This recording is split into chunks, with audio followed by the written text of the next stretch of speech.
Merci, Monsieur le Président, Madame la Ministre, Monsieur le rapporteur, Mesdames et Messieurs les députés, mes chers collègues, nous y voilà. La France va inscrire dans sa loi le père facultatif et permettre la venue au monde d'enfants sans père. Mais qui êtes-vous pour vous permettre une telle mutilation? Est-ce à dire qu'un père est inutile? Assumez de dire qu'un père n'est pas nécessaire. Assumez de dire que vous ne devez rien à vos pères. C'est précisément cette société-là que je ne veux pas.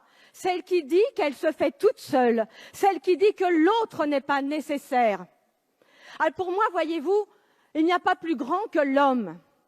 Et vous le piétinez, vous le réduisez à rien, à ses gamètes, à 1/60 millième de millimètre. Un donneur, vous appelez ça.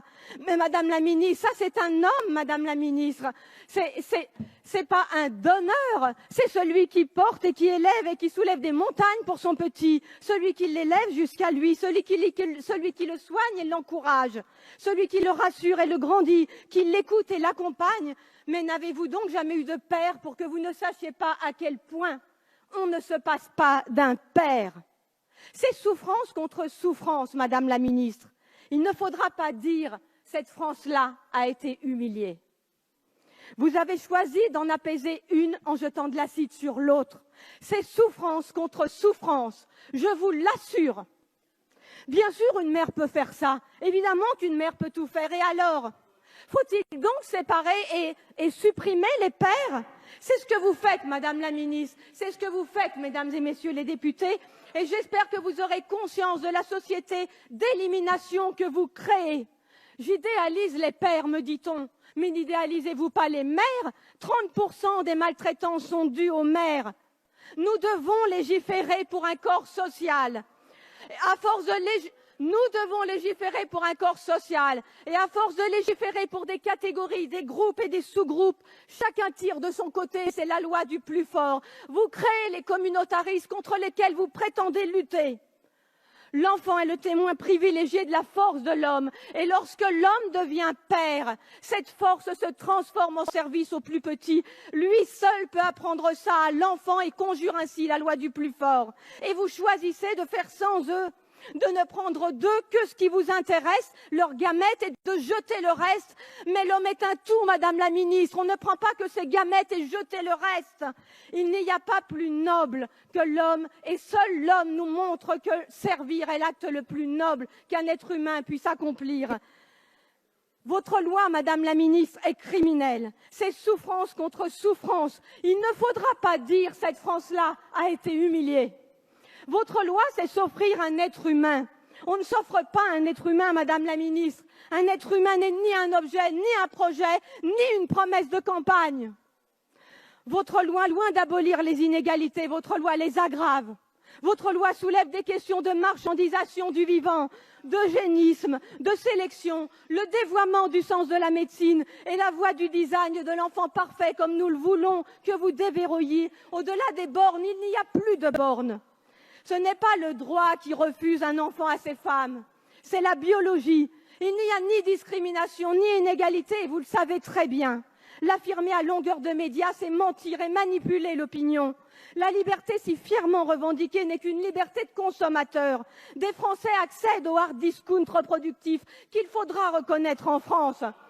Si la PMA, la congélation ovocitaire, le DPI, la recherche sur embryons, si tout cela existe, c'est aussi parce qu'elle enrichit médecins, généticiens, biologistes, patrons de start-up, juristes, avocats, banquiers en sperme et en ovules. Et vous faites semblant de ne pas le voir.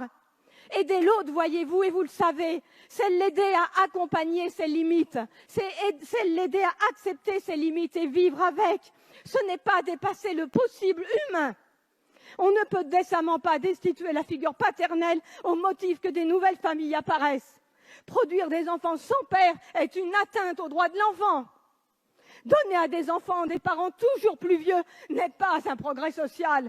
Donner une mère seule pour famille n'est pas un progrès social. C'est antinomique avec votre plan pauvreté, antinomique avec vos politiques d'aide à la famille. Et vous le savez très bien, comme vous savez que ce qui est vrai aujourd'hui n'est pas vrai demain, comme l'amour ou l'intention. Vous savez tout cela, mais vous cédez à la société gouvernée par ses seuls désirs. Vous cédez à la société gouvernée par aux frustrations et vous cédez à cette conquête de droit à l'infini, comme si la liberté s'y trouvait, quelle leurre. Vos arguments nient le bon sens, au nom de tous les enfants qui ont manqué de père. Je suis obligé de couper le micro. Je vous en prie. Je vous remercie. Je suis obligé de contraindre le temps de parole. Je vous en prie, s'il vous plaît, Madame Thiel. Je vous remercie.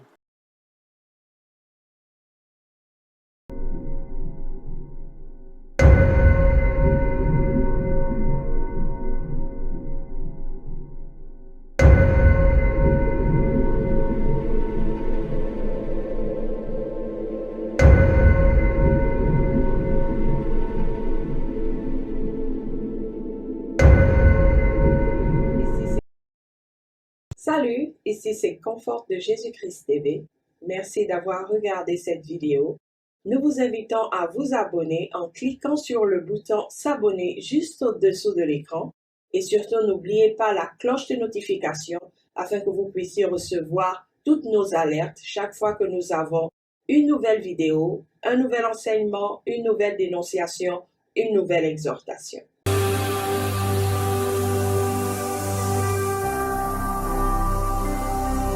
Jésus-Christ TV, vous connaîtrez la vérité et la vérité vous affranchira.